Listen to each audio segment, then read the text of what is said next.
हाय, आज मी बनवणार आहे मुगाची उसळ. तर कशी बनवायची ते मी तुम्हाला नक्की सांगणार आहे. तर बघा, मी गॅस पेटवून घेतला आहे आणि कढई ठेवली. कढईमध्ये तेल टाकून घेतलेलं आहे. आता मी त्यात घालणार आहे जिरा आणि मोहरी.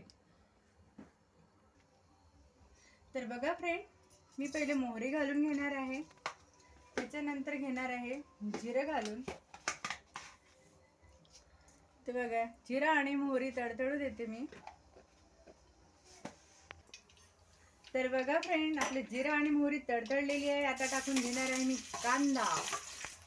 तर बघा, आपला कांदा होत आलेला आहे. यात आता मी घालणार आहे कढीपत्ता. तर बघा फ्रेंड, आपला कांदा आणि कढीपत्ता शिजलेला आहे. आता मी घालणार आहे यात लाल तिखट. आता घालणार आहे मी यात हळद. आता घालणार आहे फ्रेंड मी चवीनुसार मीठ. घालणार आहे मी यात शिजायला मूग. आता मी हे मिक्स करून घेणार आहे. आता मी घालणार आहे शिजायला पाणी. आता मी यावर झाकण ठेवून घेणार आहे. शिजल्यावर तुम्हाला मी दाखवणार आहे. बघा फ्रेंड, मुगाची उसळ तयार आहे. आता मी यात घालणार आहे कोथिंबीर. तर बघा, तुम्ही पण अशाच प्रकारे मुगाची उसळ नक्की ट्राय करा आणि कशी झाली ते मला कमेंटमध्ये नक्की सांगा.